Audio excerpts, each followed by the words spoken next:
اعوذ باللہ من الشیطان الرجیم بسم اللہ الرحمن الرحیم سورة المنافقون مدنیۃ وهي 11 آیہ وفيها ركوعان اذا جاءك المنافقون قالوا نشهد انك لرسول الله والله يعلم انك لرسوله واللہ یشہد ان المنافقین لکاذبون۔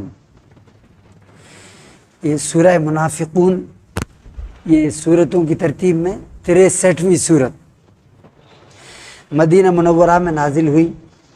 اس میں 11 آیتیں ہیں، 2 رکوع ہیں۔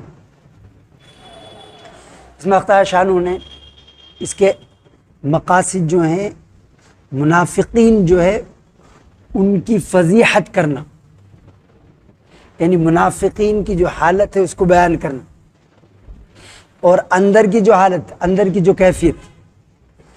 تو منافق اسے کہتے ہیں جو اسلام کو ظاہر کرے، دل میں کفر رکھتا ہو، یظہر الاسلام ویبطن الکفر۔ منافقین کی حالت تو یہ تو اسے صرف وحی کے ذریعے اس کا علم ہوتا ہے۔ ایک یہ علمی منافقت ہے، علمی نفاق ہے، وحی کے ذریعے اس کا علم ہوگا۔ ایک ہے عملی منافقت، عملی نفاق۔ عملی نفاق کے لیے وحی کی ضرورت نہیں، وہ کوئی بھی بتا سکتا ہے۔ یعنی وہ کہتا ہے کہ یہ چیز یہ فرض ہے، نماز فرض ہے، حج فرض ہے، ماں باپ کی خدمت اطاعت فرض ہے، وہ کچھ نہیں کرتا، تو یہ عملی نفاق۔ اس کے لیے ضرورت نہیں کسی چیز کی، وہ پتہ چل جائے گا۔ آدمی کہتا ہے کہ یہ فرض ہے، کرتا کچھ نہیں۔ میراث جو ہے وہ فرض ہے، دیتا ہی نہیں میراث۔ اذا جاء، منافقین کی فضیحت فرمائی، آپ رسوائی فرمائی، ان کے حالات کو بیان فرمایا، وہ چھپانا چاہتے تھے۔ اور اس کے موضوعات کہ انہوں نے وہ جو اپنے بچاؤ کے لیے جھوٹی قسمیں کھاتے تھے، جھوٹ بولتے تھے، اور ظاہر کو سجاتے تھے، باطن کو چھپاتے تھے، اور یہ کرتے تھے وہ دنیا کے خاطر۔ تو یہ دنیا ایسا نہ ہو کہ اللہ کی اطاعت سے، اللہ کی یاد سے غفلت میں ڈال دے۔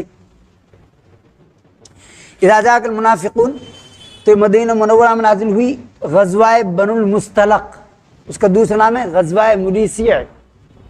وہاں ایک چشمہ ہے، کنواں پانی، اس کا نام مریسی تھا۔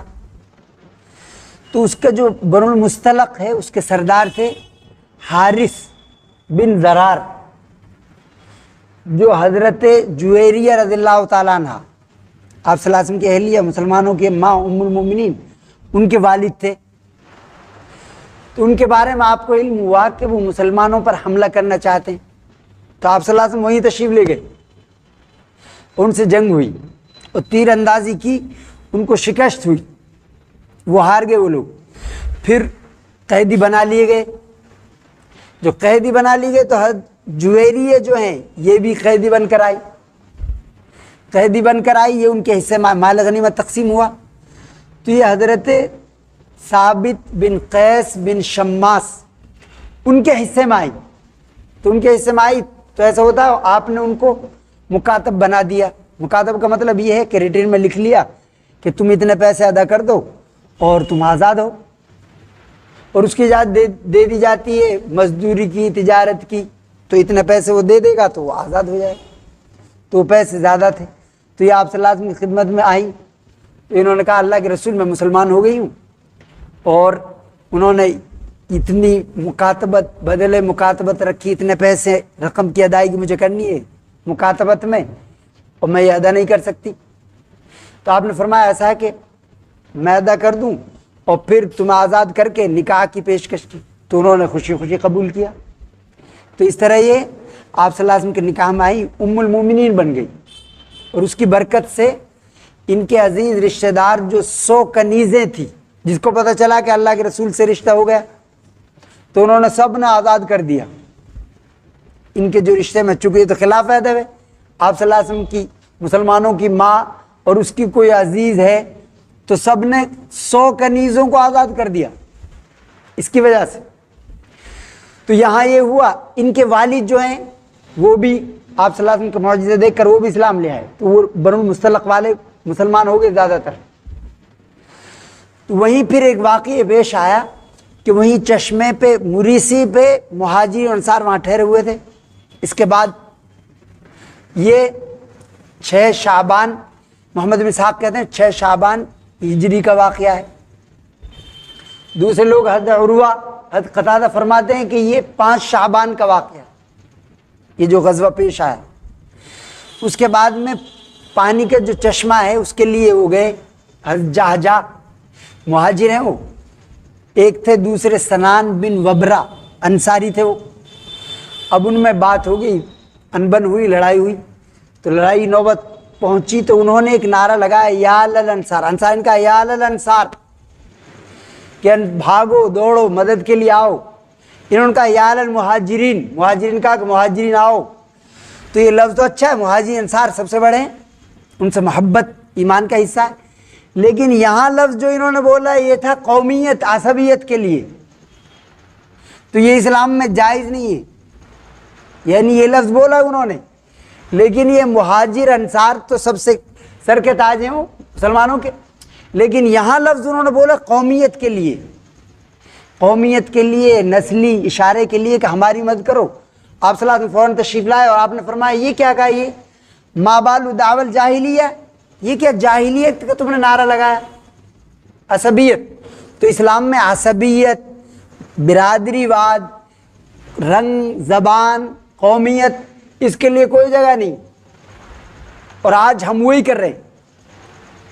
اس میں تو یہ ہے کہ اسلامی جو اخوت ہے، اسلامی بھائی چارہ ہے، اس کی بحث پہ آپ یہ پہچانیں ظالم کون ہے، مظلوم کون ہے، پھر ان کی مدد کریں، ظالم کی بھی مظلوم کی آپ نے فرمایا۔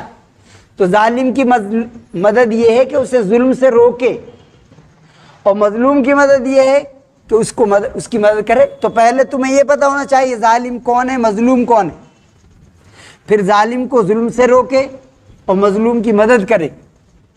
اور آپ فرمایا فَإِن دَعُوهَا فَإِنَّا مُنْتِنَةٌ، یعنی یہ دعوے کو چھوڑو، یہ تو نہایت گندا، غلیظ، بدبودار ہے۔ اسی دعوے کو جس کو انہوں نے پھینکا تھا ہم نے اسے اپنا لیا۔ تو وہاں جب فوراً میں ان کے زخم بھی آئے، جو حضرت سنان بن وبرہ ہے ان کو زخم بھی آئے، تو حضرت عبادہ بن صامت رضی اللہ تعالیٰ عنہ نے بیچ میں ان سے معافی تلافی کرائی، ایک دوسرے انہوں نے معاف کر دیا اپنا حق، اور اس طرح وہ پھر بھائی بھائی بن گئے۔ تو وہ اس وقت وہ عصبیت وہ ختم ہو گئی۔ اس کے بعد میں پھر یہ ہوا، جب یہ واقعہ پیش آیا تو یہ منافق جو تھا ابی، عبداللہ بن ابی اس کا نام تھا، ابی تو اس کا نام تھا ابن ابی ابن سلول، یعنی سلول اس کی ماں کا نام تھا، عبداللہ بن ابی بن سلول، اس کی ماں کا نام بھی لیا جاتا ہے، باپ کا نام ابی تھا تاکہ اسے پہچان لے۔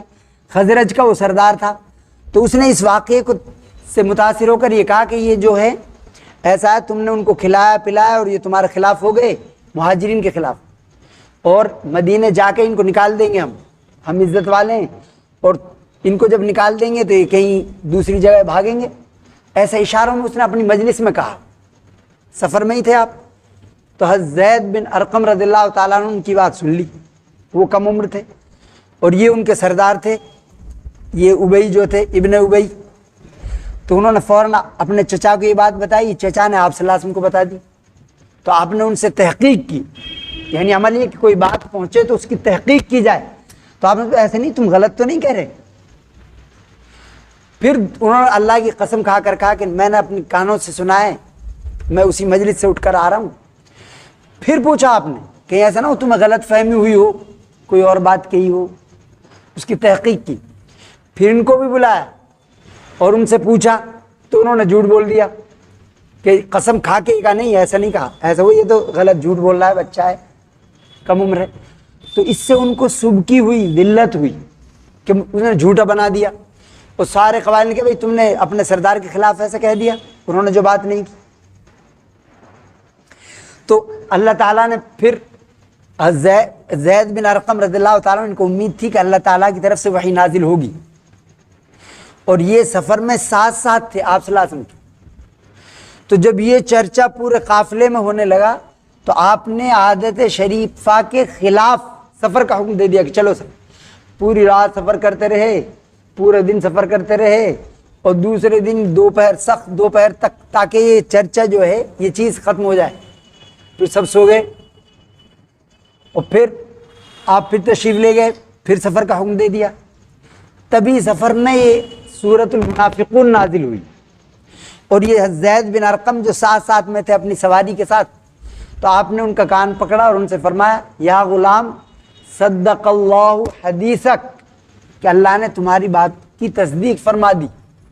ونزلت سورۃ المنافقین فی ابی بن کعب، ابی بن کعب کے بارے میں سورہ منافقون نازل ہوئی، من اولیہا الی آخرہا، شروع سے آخر تک۔ تو اس میں فضیحت فرمائی، ان کا ذکر فرمائی اذا جاءک المنافقون، یہ جب آپ کے پاس آتے ہیں منافق، قالوا تو یہ کہتے ہیں نشہد انک لرسول اللہ، کہ ہم گواہی دیتے ہیں کہ یقیناً آپ اللہ کے رسول۔ تو انا بھی تاکید کے لیے زور کے لیے آتا ہے، لام بھی آتا ہے زبر والا، تو جھوٹ وہ بولتے ہیں زور لگا، جیسے وہ جھوٹ بولتے ہیں کہ سب کا وکاس سب کا وناش کرتے ہیں، اور جھوٹ بہت اچھے اچھے الفاظ بولتے ہیں، ایسے منافقین جو ہیں اچھے الفاظ بولتے ہیں۔ تو یہاں بھی ان کا یعنی زور لگا کہ انک لرسول اللہ، بے شک حقیقت یہ ہے کہ آپ ہی اللہ کے رسول ہیں۔ تو وہ کہنے یہ چاہ رہے تھے ہم دل سے بھی یہ مانتے، حالانکہ دل سے نہیں مانتے، صرف زبان سے کہہ رہے تھے۔ واللہ یعلم انک لرسول، اور اللہ خوب جانتا ہے کہ آپ اللہ کے رسول ہیں۔ واللہ یشہد ان المنافقین لکاذبون، اور اللہ اس بات کی گواہی دیتا ہے کہ یہ منافقین جھوٹ بول رہے ہیں، جھوٹے ہیں۔ جھوٹے اس معنی میں کہ زبان سے تو کہہ رہے ہیں لیکن دل سے تو میل نہیں کھا رہی ان کی بات۔ یقولون بافواہہم ما لیس فی قلوبہم، یعنی ان کے دلوں میں جو ہے اسے چھپا رہے ہیں، زبان سے وہ بات کہہ رہے ہیں جو ان کے دلوں میں نہیں ہے۔ تو مطابقت نہیں ہے، زبان کی ضمیر سے مطابقت نہیں ہے، تو بات تو وہ صحیح کہہ رہے ہیں کہ اللہ کے رسول ہیں، لیکن یہ دل سے تو میل نہیں کھا رہی، اس لیے اللہ فرماتا ہے یہ جھوٹ ہے۔ اتخذوا ایمانهم جنۃ فصدوا عن سبیل اللہ، انہوں نے اپنی قسموں کو ڈھال بنا لیا ہے، یعنی بچنے کے لیے، چونکہ اگر وہ کفر کریں گے تو پھر مرتد کی سزا ہے قتل، تو اس سے بچنے کے لیے مسلمانوں کے ساتھ رہنے میں فائدہ ہے کہ مال غنیمت ملے گا، تو انہوں نے ڈھال بنا رکھا بچاؤ کے لیے، قسمیں کھاتے ہیں جھوٹی۔ فصدوا عن سبیل اللہ، اور یہ دوسروں کو بھی اللہ کے راستے سے روکتے ہیں۔ وہ کہتے تھے ان کان ما یقول محمد حقا فنحن حمیر، یعنی اگر آپ صلی اللہ علیہ وسلم جو کہتے ہیں وہ سچی بات ہے تو ہم تو گدھے ہوئے، پھر کہنے کا مطلب ہم سچے ہیں، آپ کی بات صحیح نہیں، یہ کہتے تو آپ اپنی مجلسوں میں۔ اللہ فرماتا ہے انہم ساء ما کانوا یعملون، جو یہ کرتے ہیں بہت ہی برا ہے۔ ذالک بانہم آمنوا، اور یہ اس لیے یہ جو ہے برائی ان کی یہ ہے کہ یہ ایمان لائے، ثم کفروا، پھر یہ انہوں نے کفر کیا، فطبع علی قلوبہم فہم لا یفقہون، ان کے دلوں پر مہر لگا دی گئی، اب ان کے دلوں پر مہر لگا دی، چونکہ یہ کفر پر اصرار ہے، ان کو کفر پر قائم ہے۔ وَإِذَا خَلَوْا إِلَىٰ شَيَاطِينِهِمْ قَالُوا إِنَّا مَعَكُمْ، جب اپنے کافروں کے پاس جاتے ہیں تو کہتے ہیں ہم تمہارے ساتھ ہیں، مسلمانوں سے کہتے ہیں آمنا باللہ، ہم اللہ پر ایمان رکھتے ہیں۔ تو فطبع علی قلوبہم فہم لا یفقہون، یہ سمجھتے نہیں ہے کہ یہ دھوکہ اپنے آپ کو دے رہے ہیں، اللہ کو، اس کے رسول کو، کسی اور کو نہیں دے رہے۔ وَإِذَا رَأَيْتَهُمْ تُعْجِبُكَ أَجْسَامُهُمْ، اور جب آپ ان کو دیکھو گے تو ان کا ڈیل ڈول، ان کے جسم آپ کو خوبصورت لگیں گے۔ تو یہ بھی بڑا ڈیل ڈول والا تھا، ابن ابی جو تھا بڑا ڈیل ڈول والا تھا، بڑا فصیح و بلیغ تھا، زبان تیز تھی اس کی۔ وَإِذَا رَأَيْتَهُمْ تُعْجِبُكَ أَجْسَامُهُمْ، تو ان کے جسم بہت اچھے ہو۔ تو اگر آدمی اپنے لباس کو اچھا کرے، اپنی حیت کو اچھا کرے اللہ کے لیے تو اچھا، لیکن اگر اس لیے کرے وہ اپنے عیب کو چھپانے کے لیے تو وہ مذموم ہے۔ وَإِنْ تَسْمَعْ لِقَوْلِهِمْ، اور اگر وہ بولیں تو آپ ان کی باتوں کو سنیں، ایسی فصاحت بلاغت کے ساتھ بات کرتے ہیں۔ ایک جگہ فرمایا وَمِنَ النَّاسِ مَن يُعْجِبُكَ قَوْلُهُ فِي الْحَيَاةِ الدُّنْيَا، کچھ لوگ ایسے ہوتے ہیں کہ ان کی باتیں بہت اچھی چکنی چپڑی ہوتی ہیں، اچھے اچھے نعرے ہوتے ہیں، یعنی وکاس کی بات کرتے ہیں، وناش کرتے ہیں. تو یعجب فی الحال، اور وہ کرتے کیا ہیں؟ جب موقع ملتا ہے تو پھر نسلوں کو برباد کر دیتے، کھیتیوں کو تباہ برباد کر دیتے. تو یہ بھی ایسے ہی تسمع کانہم خشب مسندہ، ایسے جیسے لکڑیوں کو سہارے سے لگا دیا گیا ہو. یعنی لکڑی اگر چھت وغیرہ میں لگی ہے تو اچھا کام کی ہو، لیکن لکڑی کھڑی کر دی، لمبی لمبی لکڑیاں کھڑی کر دی دیوار سے، بے مصرف ہیں، کسی مطلب کی نہیں ہو. تو یہ بھی ایسے ہی بے مصرف. کانہم خشب مسندہ یحسبون کل صیحۃ علیہم العدو، اور یہ کوئی بھی چیخ ہے، چیخ و پکار شور سمجھتے ہیں کہ ہمارے اوپر ہے، یعنی ہماری پول کھل گئی. حقیقت اللہ نے بیان کر دی، کو ڈر رہتا ہے. اندر کی بات حق تعالی شان بیان فرما دیں گے، پتہ چل جائے گا نفاق کا. ہم العدو، اللہ فرماتا ہے یہ حقیقی دشمن ہے، فاحذرہم، ان سے ہوشیار رہو.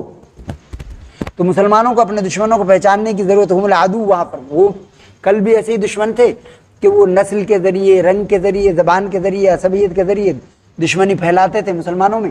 آج بھی ایسے ہی لوگ ہیں. اب ایک جماعت دین کا کام کرتے ہیں، وہ آپس میں ایک دوسرے کے دشمن ہیں، ایک دوسرے کے دشمن ہو گئے. تو کتنی عجیب بات. تو پہلے کل بھی یہ کرتے تھے دشمن مسلمانوں کے، آج بھی وہ یہی کر رہے ہیں. پھر وہ کیا کرتے ہیں؟ دشمنوں کی پناہ لیتے ہیں.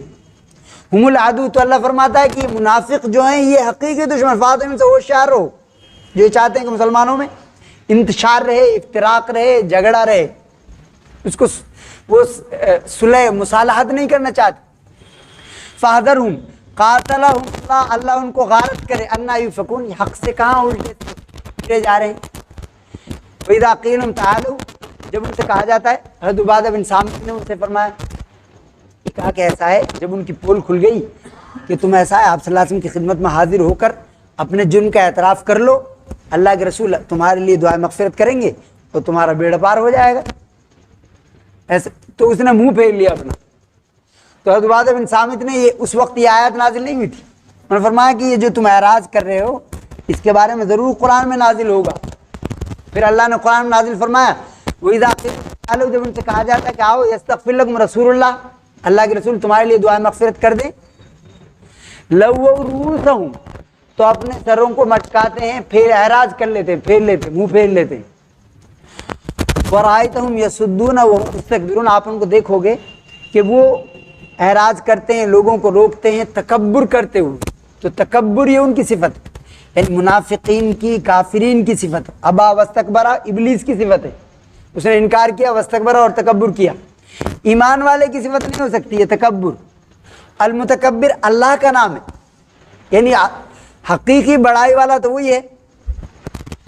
تو وہم مستکبرون سواء علیہم، پھر فرمایا کہ جو اپنے کفر پر اصرار کرتا ہو اس کے لیے آپ استغفار کریں، کچھ فائدہ نہیں ہوگا.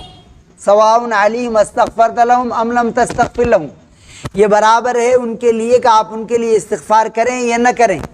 لن یغفر اللہ لہم، اللہ ان کی مغفرت نہیں کرے گا.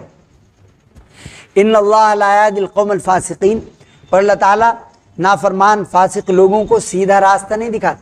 یعنی وہ تو کفر پر اصرار ہے، اسے اس پر ٹکا ہوا ہے، اور اللہ تعالیٰ اسے سیدھا راستہ دکھایا، ایسا نہیں ہوتا. ہم الذین یقولون، یہی لوگ ہیں جو یہ کہتے ہیں لا تنفقوا علی من عند رسول اللہ، کہ اللہ کے رسول کے پاس جو لوگ ہیں، یعنی صحابہ مہاجرین، ان پر کچھ مت خرچ کرو. تو اس نے جب یہ بات کی تو ان کے بیٹے تھے، آپ صلی اللہ علیہ وسلم، عمر بن خطاب رضی اللہ تعالیٰ نے فرمایا اللہ کے رسول آپ مجھے اجازت دیں میں اس کی گردن اتار دوں. اس نے ایسی بات کی، آپ کو ذلیل کہا، مہاجرین کو ذلیل کہا. تو آپ فرمایا نہیں، ایسا نہیں کر سکتے، چونکہ لوگ کہیں گے یتحدث الناس ان محمد یقتل اصحابہ، کہ حضرت محمد صلی اللہ علیہ وسلم تو اپنے ساتھی کو ہی قتل کرتے. یعنی یہ منافق تھے، اور آپ صلی اللہ علیہ وسلم کو علم تھا، آپ سے زیادہ کسی کو علم نہیں، پکا منافق ہو. اس کے بارے میں آپ یہ فرماتے کہ دوسرے لوگ تو یہ سمجھیں گے کہ وہ ان کا ساتھی ہے، کہ محمد صلی اللہ علیہ وسلم اپنے ساتھیوں کو قتل کراتے ہیں. تو آپ نے یہ حکم دیا. تو ان کے بیٹے تھے عبداللہ، وہ سچے صحابی تھے، مخلص.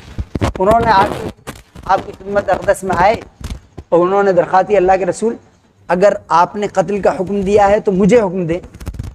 میں ان کا سر قلم کر کے آپ کی خدمت پیش کر سکتا ہوں.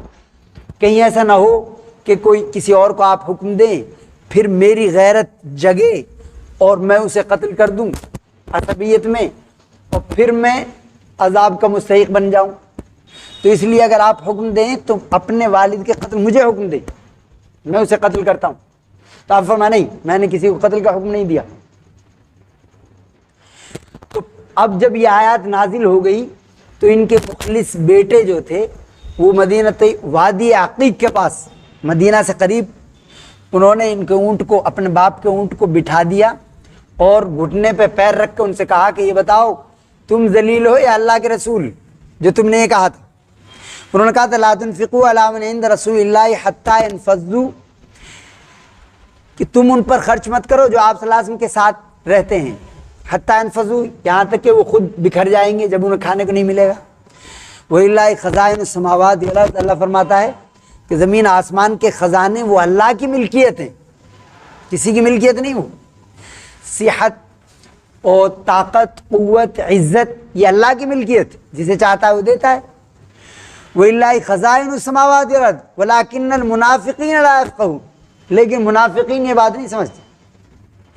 یقولون, وہ کہتے ہیں لَئِن رَجَعْنَا إِلَى الْمَدِینَةِ, جب ہم مدینہ واپس لوٹ کر جائیں گے, لَيُخْرِجَنَّ الْأَعَزُّ مِنَ الْأَذَلِّ, تو جو سب سے زیادہ معزز ہے مدینے سے ذلیل آدمی کو نکال دے گا. اس لیے اشارے میں کہا تھا, آپ نے کہا تھا, یہ لفظ کہا تھا اس کہ لَيُخْرِجَنَّ الْأَعَزُّ, تو آز تو اس نے اپنے آپ کو کہا, ازل کہا آپ کو اور آپ کے مہاجرین ساتھیوں. تو اللہ نے لَيُخْرِجَنَّ الْأَعَزُّ مِنَ الْأَذَلِّ, اللہ فرماتا وَلِلَّهِ الْعِزَّةُ وَلِرَسُولِهِ وَالْمُؤْمِنِينَ, کہ عزت جو ہے وہ اللہ کی, اس کے رسول کی اور ایمان والوں کی ملکیت, یعنی جو اللہ اس کے رسول سے محبت کرتے ہیں, کامل ایمان والے. آج ہم کہتے ہیں ایمان والے تو معزز نہیں ہے, عزت ہے ہی نہیں ان کی کہیں پوری دنیا میں ہم دیکھیں. تو اسے کامل ایمان والے جو اللہ رسول کی اتباع کرتے ہوں وہ معزز ہیں. تو عزت ان کی وَلِلَّهِ الْعِزَّةُ وَلِرَسُولِهِ الْمُؤْمِنِينَ. تو ان کے بیٹے نے ان سے کہا کہ تم تو لوگ کہنے لگے بھئی یہ تم نے کیا کیا, اپنے بیٹے کیسے روک رکھا, تم تو بڑے فرمانبردار تھے, بڑے خدمت کرنے والے تھے, اپنے والد کی اطاعت کرنے والے تھے. لیکن جب یہ بات چلا کہ نفاق ہے ان کے اندر, تو پھر سب کے سامنے انہوں نے ذلیل کیا اپنے باپ. ان کا تم مدینے میں داخل نہیں ہو سکتے جب تک یہ اقرار نہ کر لو کہ تم ذلیل ہو اور اللہ کے رسول اعز ہیں, سب سے زیادہ عزت والے ہیں, مہاجرین عزت والے ہیں. تو وہاں لوگ ان کو کہ بھئی ایسا مت کرو. اتنے میں آپ صلی اللہ علیہ وسلم تشریف لائے تو آپ نے سنا اس نے کہا کہ میں تو بچوں سے بھی زیادہ ذلیل ہوں, خواتین سے بھی زیادہ ذلیل ہوں. پھر آپ نے فرمایا کہ ان کو جانے دو, پھر اسے جانے دیا اس کے بیٹے نے. پھر کچھ دن بعد اپنی طبی موت ہی مر گئے. یہ جو منافق تھا وہ اپنی طبی موت مر گیا. تو اللہ فرماتا ہے وَلِلَّهِ الْعِزَّةُ وَلِرَسُولِهِ الْمُؤْمِنِينَ وَلَٰكِنَّ الْمُنَافِقِينَ لَا يَعْلَمُونَ, لیکن منافقین یہ بات نہیں جانتے. پھر ایمان والوں کو تنبیہ, خاص خطاب فرمایا کہ جو غفلت ہوتی ہے یہ ہوتی ہے مال کی محبت, دنیا کی محبت. اور دنیا کی محبت جو ہے وہ ہر چیز کی جڑ ہے. آدمی اس کی وجہ سے مرنے کی تیاری نہیں کرتا, وہ کہہ رہا ہے یہ کر لوں گا, یہ بنا لوں گا, یہ بنا لوں گا, اور مرے گا کب اس کا لسٹ میں نام ہی نہیں آتا, اس کی تیاری نہیں کرتا. وہ قرض, اس کے ذمہ جو فرائض ہیں ان کی ادائیگی کی توفیق نہیں ہوتی, یا اس نے حرام کام مکروہات جو کی ان سے توبہ کی توفیق نہیں ہوتی, کسی حقوق دبائے ہیں ان کے حقوق کی ادائیگی کی توفیق نہیں ہوتی دنیا کی محبت میں. تو دنیا کی محبت تو فطری ہے, لیکن اگر ایسی محبت ہے جو فرائض کی ادائیگی میں یا محرمات پر اکساتی ہو, اس سے منع فرمایا. تو یہاں فرمایا ایمان والو لا تلکم اموالکم ولا اولادکم عن ذکر اللہ, تمہارا مال, تمہاری اولاد تمہیں اللہ کی یاد سے غافل نہ کر دے. تو اللہ کی یاد سے, فرائض کی ادائیگی سے, واجبات کی ادائیگی سے, نماز 5 وقتہ نماز کی ادائیگی سے, زکوٰۃ کی ادائیگی سے, اور فریضہ حج کی ادائیگی سے, اور قرآن پاک کی ادائیگی, قرآن پاک کی تلاوت سے, اس کے معنی سمجھنے سے تمہیں غافل نہ کر دے. حسن بصری فرماتے ہیں کہ تمام طاعات عبادات اس میں ہے, ذکر اللہ, تو ان سے غافل نہ کر دے تمہیں. وَمَن يَفْعَلْ ذَلِكَ فَأُولَٰئِكَ هُمُ الْخَاسِرُونَ, اور جو ایسا کرے گا تو وہ حقیقی گھاٹے والے, بڑے گھاٹے والے. خاسر کا مطلب یہاں بھی خسارہ, وہاں کا بھی خسارہ. اسی لیے بعض علماء کہتے ہیں کہ جو جان بوجھ کر فرائض چھوڑے گا وہ کافر ہو جائے گا. چونکہ خاسرین یہ کافروں کے لیے بولا جاتا ہے قرآن میں. خاسرین کا لفظ یہ ہے دنیا کا بھی خسارہ آخرت کا بھی خسارہ اللہ یہ بولتے ہیں کافروں کے لیے. تو یہاں خاسرین بولا ان لوگوں کے لیے کہ وہ حقیقی گھاٹے والے ہیں. وَأَنفِقُوا مِمَّا رَزَقْنَاكُمْ، اور جو کچھ ہم نے تمہیں دیا، اللہ فرماتا ہے یعنی ہمارا دیا ہوا ہے. چونکہ مکان تھا وہ کسی اور کا تھا، ہم اس میں آگے مستخلف ہیں. ہم سے پہلے کوئی اور رہتا تھا، ان سے پہلے کوئی اور رہتا تھا. اس چیئر پہ، حکومت کی چیئر پہ کوئی اور بیٹھا تھا، اس سے پہلے کوئی اور تھا، اس سے پہلے. تو یہ مستخلفین فی الارض، اللہ فرماتا ہے تم تو جانشین بنائے، ہم نے تمہیں دیا. جو کچھ تمہیں دیا، مال دولت عزت شوکت، وہ ہم نے دیے تمہیں. تو جو کچھ ہم نے تمہیں دیا ہے تمہارا نہیں ہے. الوارث تو اللہ کا نام ہے، حقیقی مالک، مالک الملک ذوالجلال والاکرام. الوارث الباقی تو اللہ کا نام ہے. تو یہ ہمارا ہے، جو کچھ ہم نے تمہیں دیا ہے اس میں سے خرچ کرو. اور اللہ فرماتا ہے پورا خرچ نہیں، کچھ خرچ کرو. یعنی جو فرائض واجبات جو ضروری ہیں وہ خرچ کرو. یہ نہیں فرماتا کہ سب خرچ کر کے تم بھیک مانگنا شروع کر دو. من کا کچھ. وَأَنفِقُوا مِمَّا رَزَقْنَاكُمْ مِن قَبْلِ أَن يَأْتِيَ أَحَدَكُمُ الْمَوْتُ، اس سے پہلے کہ موت آ کے تمہارا گلا دبا دے. آپ نے فرمایا کہ مال کب خرچ اچھا ہے سب سے، تو آپ نے فرمایا اس حالت میں کہ انت صحیح و شحیح، کہ تم صحت مند ہو تب خرچ کرو. ورنہ تو موت کی بیماری تمہیں لگ گئی تو اب کیا خرچ کرو؟ اب تو موت نے گلا دبا دیا، اب تو مال وارثین کا ہو گیا، تمہارا رہا ہی نہیں. 1/3 جو ہے، 1/3 اس میں تمہارا حصہ ہے، وصیت کرو گے وہ نافذ ہوگی. باقی اور سب وہ تو وارثین کا ہو گیا، تمہارا رہا ہی نہیں. تو انت صحیح و شحیح، اور اس حالت میں کہ تمہیں ڈر ہو محتاج ہونے کا، تو اس سے پہلے خرچ کرو. ان یاتی احدکم الموت، کہ موت تمہیں آ جائے. فیقول، پھر وہ کہے تمنا کرتے ہوئے حسرت افسوس کے ساتھ، ربی لولا اخرتنی الی اجل قریب، اے اللہ تھوڑی سی مدت کے لیے اور مہلت کیوں نہیں دی مجھے، کہ میں جو فرائض اس کے ذمہ تھے وہ ادا کر لیتا. لیکن اب ایسا ہوتا ہے کہ حج اس کے ذمہ تو کیسے ادا کر لے گا؟ وہ آخری وقت ہے اس کا، حج اس کے ذمہ فرض تھی، ادا نہیں کی اس نے. رمضان کے روزے اس نے نہیں رکھے، کسی کا مال دبایا تھا وہ، تو اب کہاں کر سکتا ہے؟ وہ وقت ہی نہیں رہا تو اس کے پاس.